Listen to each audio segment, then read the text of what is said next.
Hello and welcome to another Daily Muppet. In today's video, we finally have resolution on the Mason Greenwood situation. We'll talk about that first, and then talk about a recap of a really poor Spurs game and a few other things. So let's get right into it.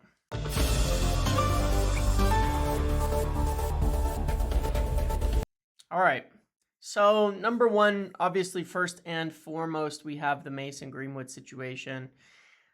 Finally, there has been a conclusion to all of this, with the club, the player, and Richard Arnold releasing a statement to the effect that following their investigation, Mason Greenwood will no longer play at Manchester United. And I know there's some people speculating on certain things about this at the moment, but it doesn't mean forever. This is not loan him and hope the backlash dies down and have him come back. It does mean forever. That would just be speculative. It's just not a part of the statement. So Mason Greenwood will not be returning to the team. Now, I'll give a few of my thoughts on this because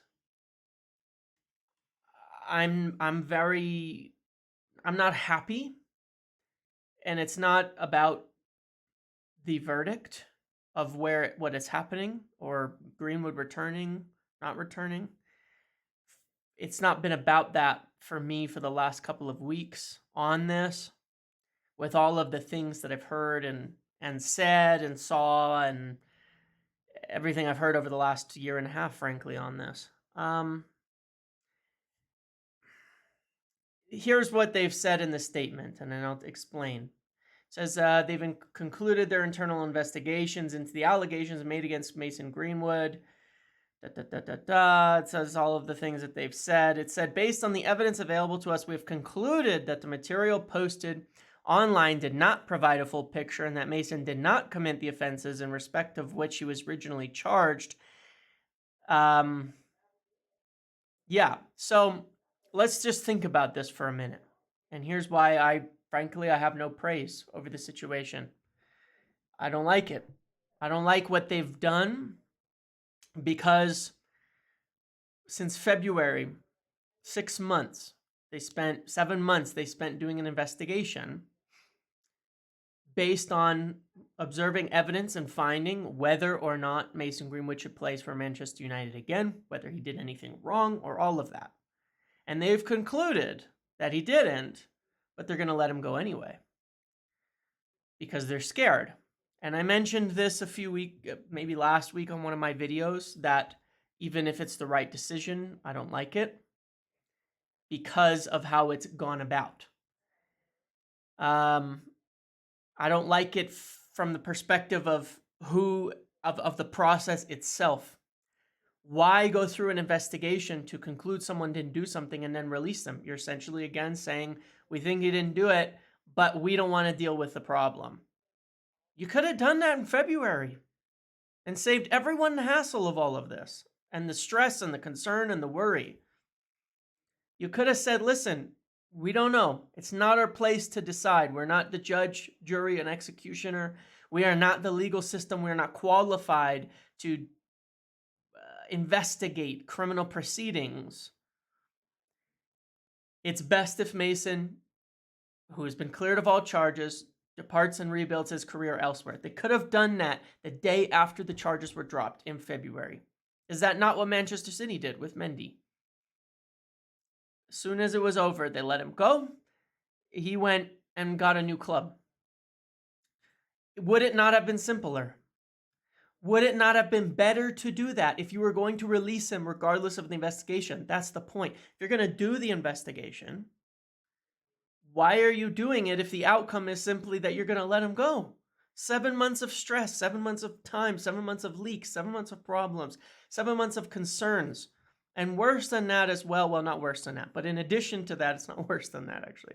But in addition to that, you messed up. Now you have people thinking about Murtaugh, thinking about Erik ten Hag. I've already noticed there's quite a lot, and we'll talk about this in the review, quite a lot less armor for Erik ten Hag following reports and leaks and such that he would have taken Mason Greenwood back now. A lot of people who admired him greatly changed their mind on that. I don't agree with that because he's a football coach. I don't think you should hang him for wanting a player back. But point is, none of them are qualified for this. So if you do an investigation and you're going to do the same thing at the end, then you didn't either one of two things. Either you just didn't predict the backlash all the way back in February, and that's I can't believe that they didn't predict this. So no, I'm not happy with what they've done. I'm not happy with it. I really don't have any praise for it. I don't have much else to say. I don't have praise for it. I don't. I don't have praise to be given. I'm glad the situation is over. I think that it's better for all parties that this is where it is now, that he departs. But I don't have praise for the situation. I really don't. I don't have a good thing to say about it. He should have departed in February and just let it go then and there, because it just means the investigation was essentially a sham, and it wasn't their place. And if you were going to make it your place, then you kind of have to stick to it. None of it makes sense. Why do it? Why do it in the first place? So that's all I have to say about it. And that's the last thing we'll say about it. It doesn't matter. It's over now. He's going to leave. He's not going to return to the club. They cannot terminate his contract because they don't have grounds to do so based on wrongdoing or disrepute or anything like that.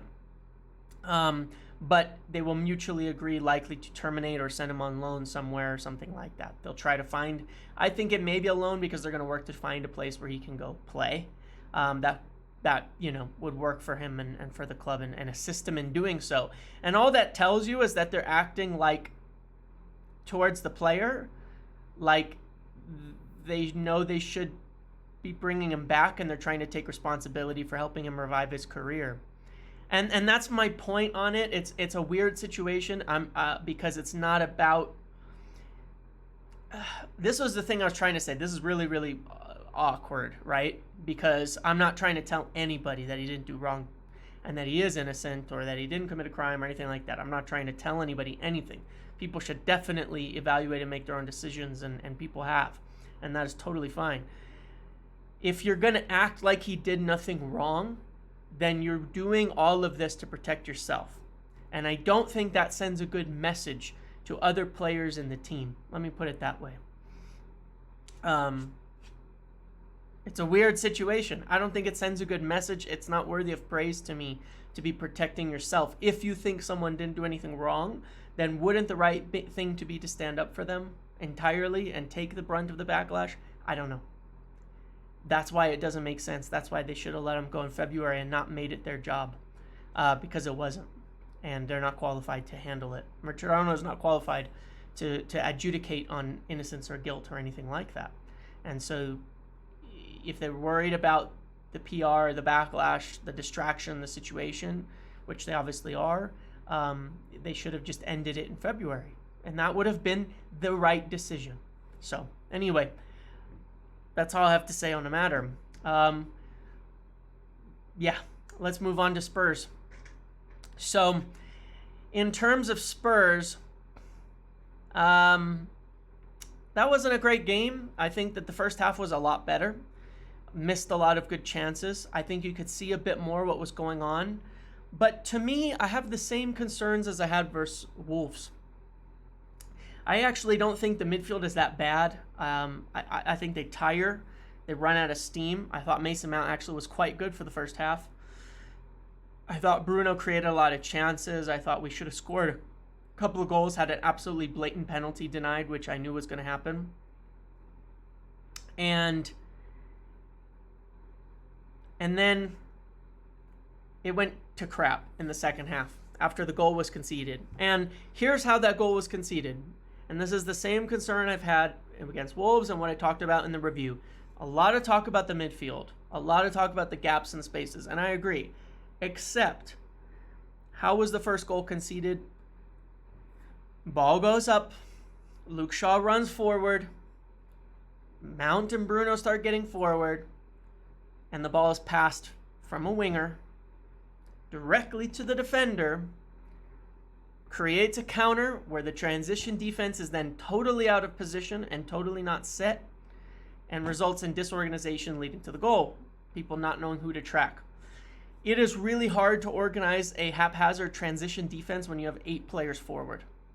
It is the worst time to give away a turnover, and then after that it really started falling apart because they start pushing and pressing really hard to try to get a goal back and lose it. And it's the same thing. And there was a moment in the second half where Antony passes the ball to the opponents. When Wan-Bissaka's running up, Antony passes the ball to the opponents. Wan-Bissaka turns around to start running back. Antony wins it back. Wan-Bissaka turns around and starts running back forward again. And Antony passes it again to the opponents for a counter. And you can see Bruno had also kind of bombed forward at that point, and both of them are they look like they'd rather pass out than run back again. And this is the concern. My biggest concern right now is I actually see what's going on, and I think it's okay. But I think the front 3 is the problem, and there's 3 huge questions that I have. And I want to be very clear on this. I think that everybody should be allowed to question choices that are being made by the manager without it being taken as an implication that they some crazy thing like they think the manager should go, or they're already questioning the manager as an appointment. You can question decisions that are getting made if they're not good decisions, and kind of speak to them about that. So, here's my question. 1, why are we moving our best left winger in Marcus Rashford, who scored many, many goals and saved our ass many times last year, and frankly was our only goal scorer, out of position for a very raw 19-year-old on the left, and Antony on the right? Why? That's number 1. Into a position where he's not suited, where he's not strong, where he has a hard time, where the physical nature of it obviously bothers him with the injuries and such that he's had, where it doesn't suit his spaces and his runs. And if we are going to do that, why is it so hard for Antony to find him when he's utilizing his burst of speed to get by the back line? Why is that not the primary focus of our wingers, is finding him in those instances? And then I question the wingers. We spent all preseason playing Sancho in false 9. Why? Well, if you look at it, everybody pushing up high. If you have a striker like Rashford, his whole strength is sitting on the back line trying to get past them fast and push. So he's pushed up high, not coming deep, but pushed up high. But funnily enough, Rashford had the far better pass completion in the last couple games than Garnacho and Antony.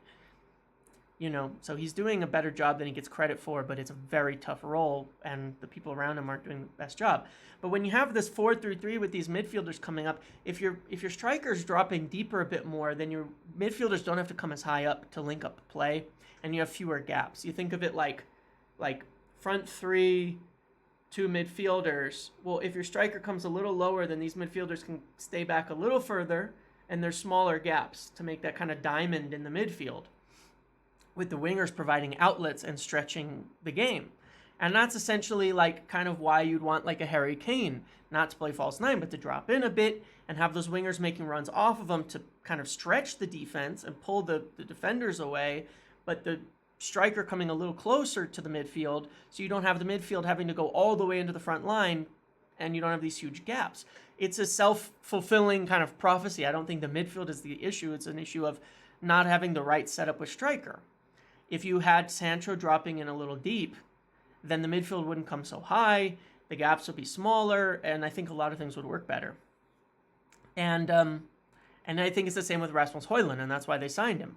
He's kind of viewed as a player who can do all of it. He's not just a crash-the-box player. He's a player who can come deep, link up play, and be a part of that. And Anthony Martial would fit it too if he could ever stay healthy. Looked better when he came on. But the wingers are a problem to me. They give away the ball in cheap positions that result in goals. They do not retain possession, and they've just been really not good at the moment. And Garnacho, I can give a lot of I have a lot of time for him. You know, he's an exciting young player who has a lot of attributes, who has a lot of potential, and it takes a long time to become a bona fide starter at a club like Manchester United. And that's what he still needs to learn on, is how to play into the team. How to play in within the team more, rather than late in a game running at opponents and trying to get a goal against tired legs, where he's excellent. And I think that that's going to take some time. But Antony, I don't have time for at this point. It's like, you know, he was so expensive, which I'm not holding against him, but he's so one-dimensional. And I talked about this last year. If we're going to be a transition team, he's one of the worst players I've seen in transition. He doesn't have the burst of speed to get by defenders. He doesn't make the right choices in passing. He doesn't find a striker coming through. He loses the ball regularly and slows down play. Well, you can't have it both ways. You can't have your attackers, Rashford and Garnacho, running in transition and have your winger constantly try to slow down play or not find them. That doesn't work. You know, and it gets frustrating, because it's like the principles of sticking to this left-footed winger for width is not enough. Just having a left foot is not enough. It's not working. Pellistri comes on and does more, gets to the byline, beats players. Go watch Sterling for Chelsea, who hasn't actually been that good for Chelsea. There's a moment he goes and bursts by 5 defenders into the box to cut it low into nearly a goal. We never see that from Antony. He's incapable of anything but cut inside and hit an overhit cross or a poor shot, or once in a long while score a goal. And that is not going to work. That does not cut it for Manchester United. It is not enough. It may be enough for the system. It's not enough to work. And I don't have a lot of time for it, because it's really costing us. And I think that our wing play is probably in the bottom 3 of the league. And we spent a lot of money on that right winger. And we don't have a lot of options. And, you know, Jadon Sancho, I don't really care for the principles of you need to be a left-footed player to play on the right. I don't care. Pellistri's done better when he's come on in a few minutes. Jadon Sancho played plenty of time on the right in the Bundesliga, and I don't really care for this left-footed thing, because it doesn't do anything for me when you can only go one way. And that's my opinion on it. And Wan-Bissaka has been a far bigger attacking threat than Antony so far in 2 games, and has probably been our best player in the outfield. I think Onana's been our best player, but Wan-Bissaka as an outfield player, up probably him and Varane, have been our best 2 players. So I'm not there for it. I don't like it, and I think the biggest thing that needs to change is that front 3 immediately. You know, I'd do something. Obviously, if Rasmus Højlund can't play yet, fine. If Martial's healthy, start Martial, Rashford, and Sancho again. Like we did in preseason last year, start them next week against Forest. Just do it. Because those are the 3 players that fit what we need better than anybody else. And probably our best 3 players. And come the end of the season, I think it should be Rashford, Højlund, and Sancho. And I think that's where we should be going as a team. Because those are 3 clearly of our most talented players in these positions right now. And that's my feeling on it. And I think that we're going to struggle until we stop playing extremely limited players in positions for the sake of some principle that doesn't make sense to me and doesn't seem to be working. And that would be the biggest critique I have. I don't think that that's fair to stick to those, and it hasn't worked. It wasn't good for a lot of the year last year either. Outside of moments, you know, it needs to be better. And there's no reason to keep moving Rashford off the left. Somehow that has to be solved. In terms of outs this week, we're expected to see some outs kind of revitalizing because we need that before any ins can come in. And the 3 main players I'm keeping an eye on are Dean Henderson, obviously with Crystal Palace coming into the play over the weekend. They're looking at a goalkeeper. A loan plus obligation would make a big difference. United will be looking to bring a second goalkeeper in, but it should be fairly affordable, and they should be able to get a decent profit on Henderson.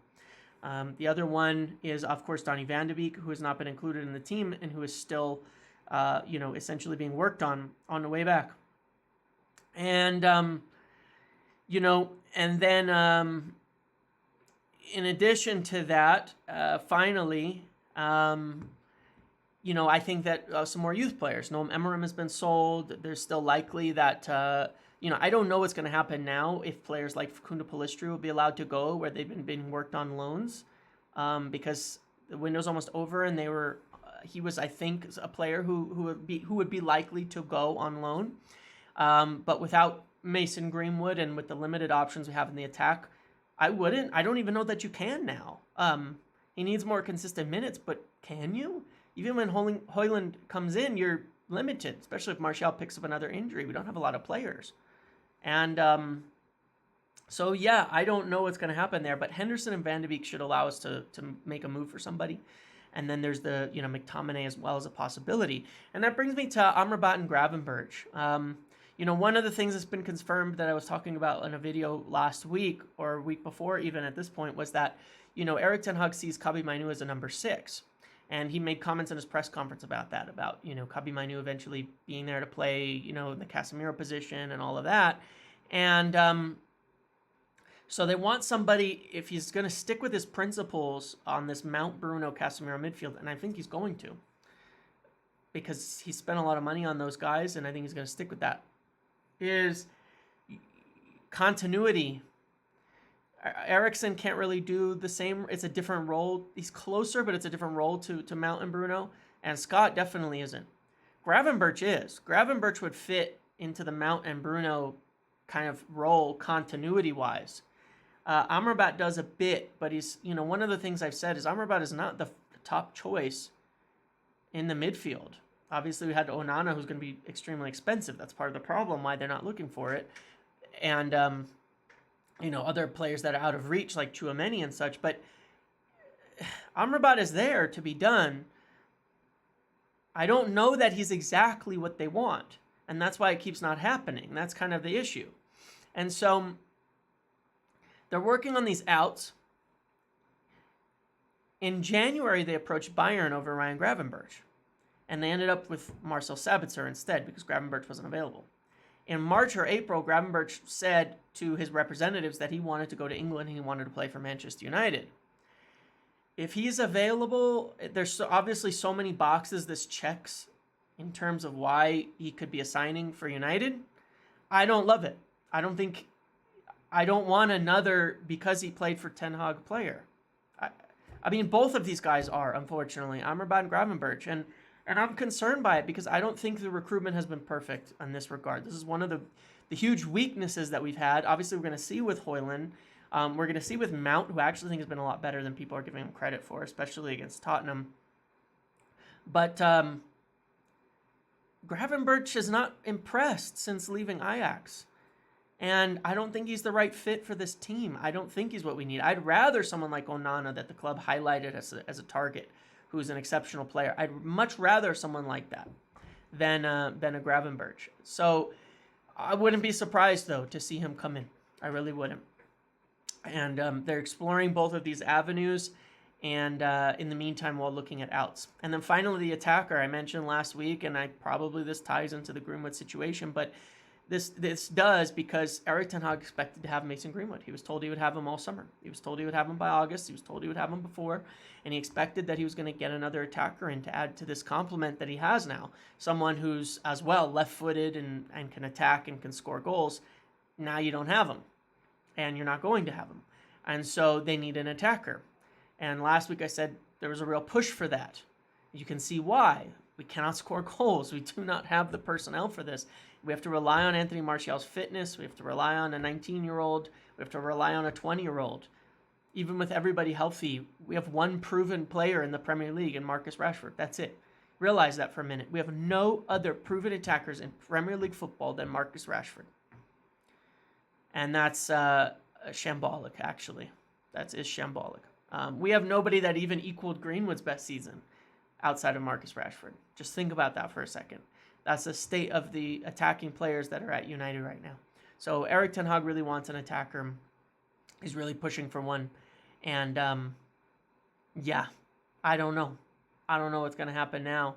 But that's what he's pushing for. Obviously, things are going to have to start progressing this week for anything else to occur. So I'll try to follow up on this. The Greenwood thing has been a huge distraction, something I've been hearing about, talking to people about for days now. And now that that's done, then you know, I'll see what I can find out. But I'm still expecting movement before the window ends, especially with the outs. There's even a small chance still that someone like Harry Maguire could depart.